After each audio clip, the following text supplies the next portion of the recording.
जो आजकल Facebook YouTube पर प्रॉफिट जी की बुराई कर रहे हैं, उनके लिए पास्टर रंजीत जी ने एक मैसेज दिया। आइए सुनते हैं उस मैसेज को। वो परमेश्वर की दासों की बुराइयां कर कर कर सिर्फ और सिर्फ बुराई को फैला रहा है और अपने चैनल की टीआरपी बढ़ा रहा है। अगर उसको इतना ही शौक है प्रभु के बारे में बताने का, तो वो परमेश्वर के वचन का प्रचार करे, परमेश्वर के लिए शांति का, परमेश्वर के प्रेम का प्रचार करे, ना कि बुराई के बारे में प्रचार करे। जब हम मार्कुस 3:5 में पढ़ते हैं, वहां पे लिखा है कि उसने उनके मन की कठोरता से उदास होकर उनको क्रोध से चारों ओर देखा और उस मनुष्य से कहा, अपना हाथ बढ़ा। उसने हाथ को बढ़ाया और उसका हाथ चंगा हो गया। हालेलुया। यहाँ पे जैसे कि हम देख सकते हैं कि परमेश्वर कैसे उन लोगों की मन की कठोरता को देखकर गुस्से में आया, उदास हुआ और गुस्से में आया, और परमेश्वर ने उस व्यक्ति को, जिसका हाथ खराब था, उस व्यक्ति को चंगा किया। और इसी रीति परमेश्वर के दास से भी कुछ लोगों की मन की कठोरता से उदास होकर क्रोध में आए, पर परमेश्वर ने उस दिन भी, क्योंकि जितना परमेश्वर के दास का विरोध होगा, उतना ही परमेश्वर अपने दास को अपनी आग बनाकर इस्तेमाल करेगा। हालेलुया। जैसे कि हम देखते हैं यूसुफ का उसके लोगों ने, उसके खुद के भाइयों ने उसका विरोध किया और उसको व्यभिचार के पाप में पकड़ाने की कोशिश की, उसके ऊपर व्यभिचार का दोष लगाया, पर परमेश्वर ने उसका सच्चा न्याय किया और उसे मंत्री बनाकर खड़ा किया। और जैसे कि हम वचन में पढ़ सकते हैं कि परमेश्वर का वचन हमें फलों से परखने के लिए बोलता है। हालेलुया। और हम इसमें देखते हैं मत्ती 7:19 में लिखा है कि जो जो पेड़ अच्छा फल नहीं लाता वह काटा और आग में डाला जाता है, और इस प्रकार उनके फलों से तुम उन्हें पहचान लोगे और आप देख सकोगे और यह बुराई कर रहा है। हालेलुया। आप देख सकते हैं कि ये व्यक्ति, इसके अंदर बुराई का फल है, इसके अंदर ईर्ष्या करने का फल है, और ये फल परमेश्वर का फल नहीं है, क्योंकि परमेश्वर का वचन कहता है कि परमेश्वर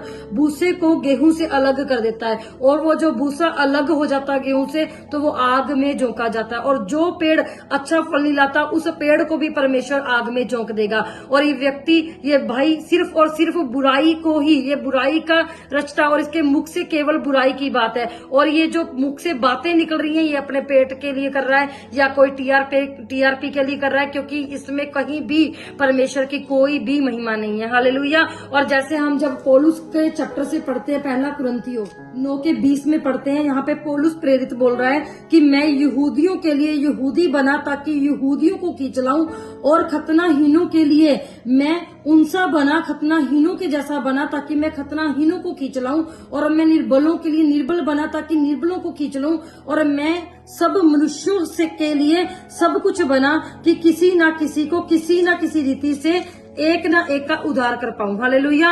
और मैं ये सब कुछ सुसमाचार के लिए करता हूं और औरों के साथ उसका भागी हो जाऊं। हालेलुया। तो परमेश्वर, यहाँ पे परमेश्वर के दास पौलुस प्रेरित कैसे बोल रहे हैं कि मैं यहूदियों के बीच में यहूदी बना था कि यहूदियों को जीत लूं, और जो खतनाहीन लोग हैं उनके बीच में मैं उनके जैसा बना ताकि उन लोगों को जीत लूं। तो परमेश्वर यहाँ हमें बुराई करने के लिए नहीं, परमेश्वर कहता है आप बुराई से बुराई को नहीं हरा सकते, पर अपनी चंगाई के साथ, आप अच्छे फलों के साथ बुराई को जीत सकते हैं, क्योंकि परमेश्वर हमें यहाँ जीतने के लिए सिखाता है। जैसे कि आपने देखा कि पिछले क्रिसमस में कैसे परमेश्वर के दास ने उन जो भी सेलिब्रिटीज आए हैं और बहुत से अविश्वासी लोगों को परमेश्वर के दास के द्वारा प्रभु ने जब इस्तेमाल किया, तो उन लोगों ने बहुत बड़े बड़े प्रभु के कामों को देखकर और उन्होंने उद्धार को पाया, उन्होंने बहुत ही आनंद को पाया। और तो उनमें आप देख सकते हैं बहुत सी सेलिब्रिटी इस साल भी क्रिसमस सेलिब्रेट करने के लिए और परमेश्वर के सुसमाचार को सुनने के लिए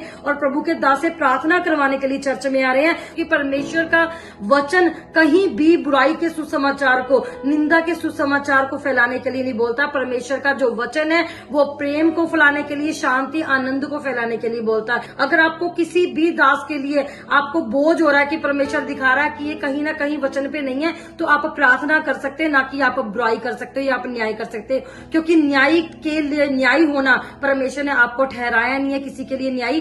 परमेश्वर एक सच्चा और जीवता न्याय परमेश्वर है, वो हर एक का न्याय करेगा। तो आप प्रार्थना कर सकते हैं, ना कि बुराई, क्योंकि बुराई, अगर आप बुराई करोगे तो वो बुराई आपके ही सिर में पड़ेगी, क्योंकि परमेश्वर कहता है दोष ना लगाओ ताकि तुम भी दोषी ना ठहरो। तो आप प्रार्थना कर सकते हैं, आप किसी पे दोष नहीं लगा सकते, क्योंकि जिस नाप से आप नापोगे और उसी नाप से आपको नापा जाएगा। क्योंकि यीशु मसीह का जितना विरोध होता था परमेश्वर परमेश्वर अपने इकलौते पुत्र को यीशु को अपनी आग बनाकर इस्तेमाल करता था। लाखों की भीड़ उसके पीछे लेती थी और आज भी इसी रीति जितना परमेश्वर के दास का विरोध हो रहा है, प्रभु उतनी ही आग से अपने दास को देश के कोने कोने तक सुसमाचार के लिए लेके जा रहा है। तो आप भी इस मिनिस्ट्री के साथ प्रार्थनाओं के साथ जुड़ सकते हैं। आप भी इस क्रिसमस के लिए यहाँ पे आ सकते हैं, क्योंकि इस क्रिसमस में शोभा यात्रा में बहुत बड़े बड़े सेलिब्रिटीज आ रहे हैं जो कि परमेश्वर के सुसमाचार को सुनने के लिए और आशीष को पाने के लिए आ रहे हैं। तो आप भी इस क्रिसमस में यहाँ हमारी मिनिस्ट्री में आ सकते हैं। आप प्रॉफिट बजिंदर सिंह मिनिस्ट्री में आ सकते हैं और अपनी आशीष को ले सकते हैं। हम विश्वास करते हैं जब इस क्रिसमस में आप आएंगे तो आप सेमली रहेंगे, और हम विश्वास करते हैं क्योंकि जो अच्छाई है उसके द्वारा हम बुराई पर जय को पाएंगे और प्रभु का दास परमेश्वर की आग बनकर देश के कोने कोने तक फैलेंगे और परमेश्वर का सुसमाचार अपने दास के द्वारा इसी रीति फैलता जाएगा और प्रभु अपने दास को अपनी आग बनाकर इस्तेमाल करता रहेगा। आप इसी तरह मिनिस्ट्री के पेज पे मिनिस्ट्री को और प्रॉफिट जी को प्यार करते रहेंगे और परमेश्वर अपने दास को इस्तेमाल करता रहेगा। और हम आपके लिए भी प्रार्थना करते रहेंगे। ये मिनिस्ट्री आपके लिए सदा प्रार्थना करती रहेगी और आप भी इस मिनिस्ट्री के लिए प्रार्थना करते रहे ताकि परमेश्वर का वचन इसी रीति फैलता रहे और प्रभु का काम बढ़ता चला जाए। हालेलुया। सबको जय मसीह की। God bless you all.